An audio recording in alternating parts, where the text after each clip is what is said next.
Hello everyone. Welcome to Political Wings YouTube channel. Please like, share and comment on this video. Please subscribe Political Wings YouTube channel. दोस्तों, मैं हूं गौरव कुमार और आज आपको मैं सरपंच के बारे में बताऊंगा। उसकी योग्यता क्या है, उसके वेतन क्या मिलते हैं, उसके कार्य क्षेत्र क्या है, उसका कार्यकाल कितना होता है, इन सारे चीज़ों का वर्णन इस वीडियो में करूँगा दोस्तों।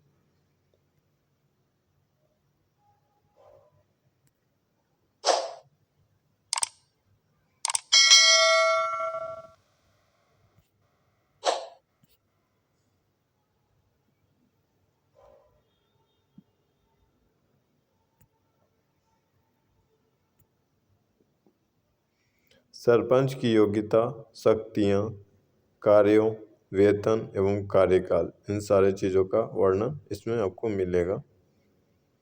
अब सरपंच की योग्यता क्या है दोस्तों? फर्स्ट है कम से कम 21 वर्ष की आयु या इससे अधिक आयु वाले व्यक्ति चुनाव लड़ सकते हैं। सेकंड है दोस्तों भारत का नागरिक हो। थर्ड है दोस्तों उसको न्यायालय के द्वारा उसे चुनाव से वंचित न किया गया हो। और दोस्तों ये कब किया जाता है? जब मैंने उसका व्यवहार किसी मैंने ऐसी घटना कर देता है जो मैंने समाज में मान्य नहीं हो, तो न्यायालय दोस्तों उससे ये अधिकार छीन लेता है कि आप चुनाव में लड़ नहीं सकते। तो इसलिए दोस्तों अगर न्यायालय से मना किया गया हो तो वो चुनाव में भाग नहीं ले सकता। अगर नहीं किया गया हो तो भाग ले सकता है। फिर दोस्तों जिस ग्राम पंचायत से सरपंच के पद के लिए वो चुनाव लड़ रहा है, उसी ग्राम पंचायत की मतदाता सूची में उसका नाम हो। ठीक है।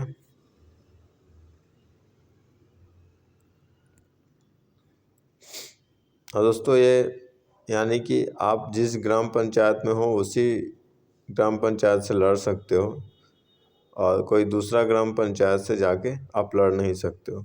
अगर आपको वहाँ से लड़ना है तो आपका उस ग्राम पंचायत में आपका मतदाता सूची में नाम होना जरूरी है। और सरपंच की शक्ति और जिम्मेदारियाँ क्या है दोस्तों? सरपंच को ग्राम सभा तथा ग्राम पंचायत की बैठक बुलाने और उसकी अध्यक्षता करने का अधिकार प्राप्त होता है। यानी कि दोस्तों एक सरपंच ग्राम सभा तथा ग्राम पंचायत की जो बैठक होती है किसी भी समस्या को लेकर, उसको बुलाता है और उसकी अध्यक्षता करने का अधिकार रखता है। नेक्स्ट है दोस्तों ग्राम पंचायत की कार्यकारी और वित्तीय शक्तियाँ सरपंच के पास होती है। यानी कि दोस्तों जितने भी मैंने कार्य होगा और कार्य जो भी होते हैं ग्राम पंचायत के अंतर्गत, वो सारे इसके मैंने निगरानी में होगा। और इसके पास ही जो मैंने धन की शक्तियाँ हैं, यानी कि जितने भी धन होते हैं उन सारे शक्तियों इनके पास होता है। ग्राम पंचायत के अधीन कर्मचारियों के कार्यों पर प्रशासकीय देखरेख और नियंत्रण रखने की शक्ति सरपंच के पास होता है। यानी कि दोस्तों ग्राम पंचायत के अंतर्गत जो भी कर्मचारी हैं वो अच्छे प्रकार से अगर कार्य नहीं कर रहे हैं तो सरपंच उन पे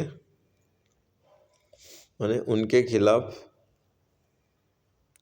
एक्शन भी ले सकता है या बड़े अधिकारियों से बात कर सकता है उनकी माने इस कार्य व्यवहार के कारण, और वैसे करके वो हटवा भी सकता है उस प्रशासकीय अधिकारी को।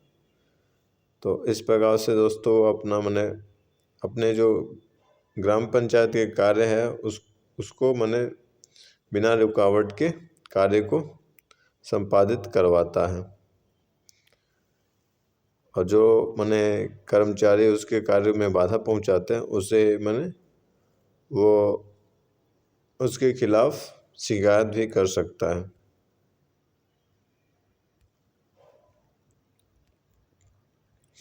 अब सरपंच की शक्तियाँ और जिम्मेदारियाँ। गांव में दोस्तों जो सड़क का निर्माण होता है और उसका जो रख रखाव, वो इसी के माने कार्य क्षेत्र में आते हैं। फिर पशुपालन व्यवस्था का यानी कि पशुपालन की व्यवस्था को बढ़ावा देना। दोस्तों जैसे भारत सरकार की या राज्य सरकार की बहुत सारी योजनाएं होती है जो माने पशुपालन से संबंधित होते हैं। उन योजनाओं को लागू करवाना, उसकी जानकारी देना अपने माने क्षेत्र के निवासियों को, किसानों को, ताकि माने वो उसमें भाग ले सके और उससे उनका जीवन स्तर बढ़े। तो ये दोस्तों पशुपालन की व्यवस्था करवाते हैं और पशुओं के लिए अस्पताल की व्यवस्था करवाएंगे। ये सरपंच की ही जिम्मेवारी है। ठीक है। फिर सिंचाई के साधनों की व्यवस्था करना।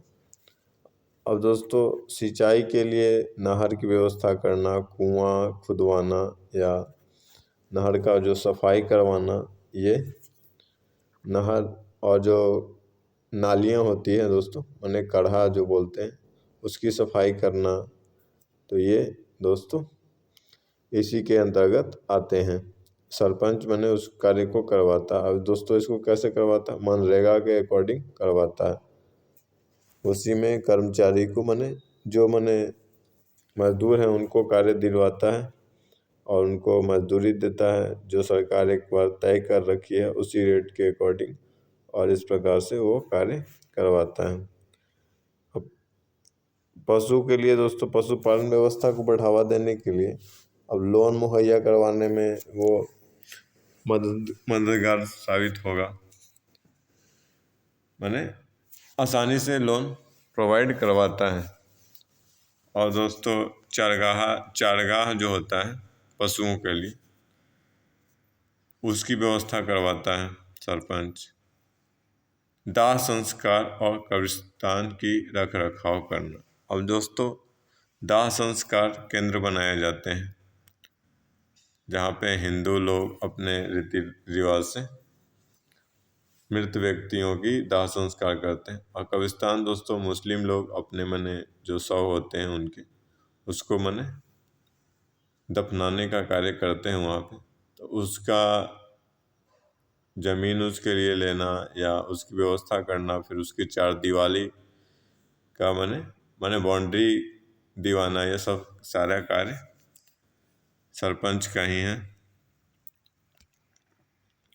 प्राथमिक शिक्षा को बढ़ावा देना। अगर दोस्तों ग्राम पंचायत में प्राथमिक शिक्षा केंद्र नहीं है तो सरपंच की यह जिम्मेवारी बनती है कि वो अपने ग्राम में प्राथमिक शिक्षा प्राथमिक जो विद्यालय होता है उसका निर्माण करवाए। तो इस प्रकार दोस्तों प्राथमिक शिक्षा को बढ़ावा देता है। और अगर विद्यालय है तो उसमें शिक्षा की व्यवस्था अच्छी तरह से हो, उसमें जो कार्य कर रहे हैं टीचर हैं वो अच्छी प्रकार से काम कर रहे हों, इन सारे चीज़ का देख रेख करना उसकी जिम्मेवारी है। सरपंच के शक्तियाँ और जिम्मेदारियाँ में और क्या है दोस्तों?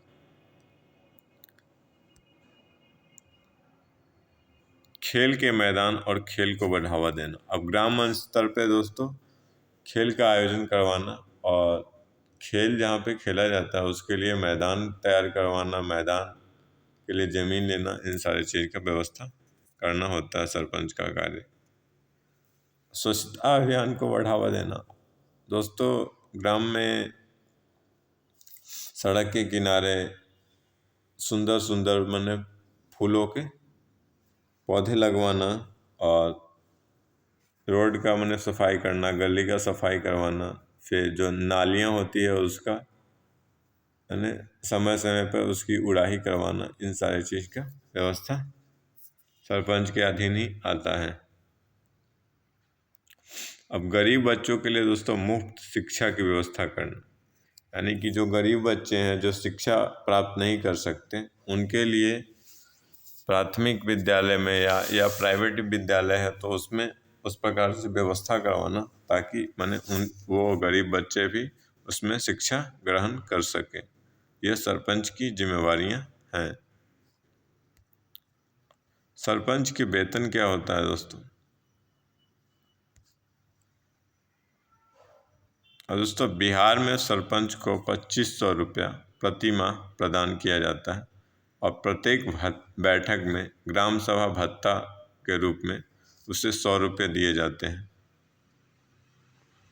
और उत्तर प्रदेश में दोस्तों सरपंच को 3500 रुपया प्रति माह प्रदान किया जाता है और प्रत्येक जो ग्राम सभा बैठक होता है उसमें ग्राम सभा भत्ता के रूप में 500 रुपये दिए जाते हैं। हिमाचल प्रदेश में दोस्तों 4000 रुपया प्रधान को दिया जाता है और उप प्रधान को 2500 रुपये दिए जाते हैं। यानी कि दोस्तों ये जो है वो हर एक राज्य में अलग अलग सबका माने जो वेतन देने का तरीका है सरपंच को वो अलग अलग। ठीक है दोस्तों।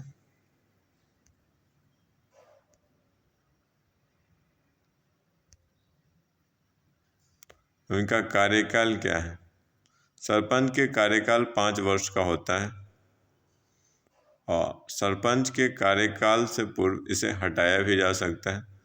अब दोस्तों ये मैंने संविधान के अकॉर्डिंग कार्य ना कर रहा हो या जो भी मैंने वार्ड सदस्य हैं उनके बिना परमिशन के कार्य करवा रहा हो तो वो वार्ड सदस्य अगर चाहें तो इनको हटवा सकते हैं।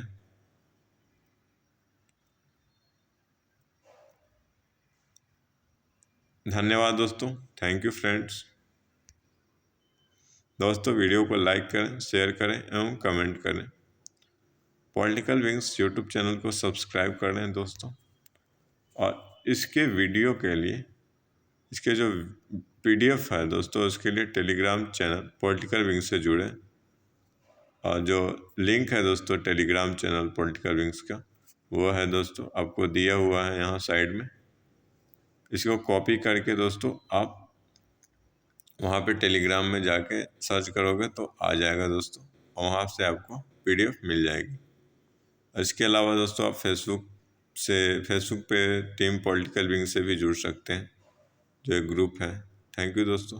वीडियो देखने के लिए धन्यवाद।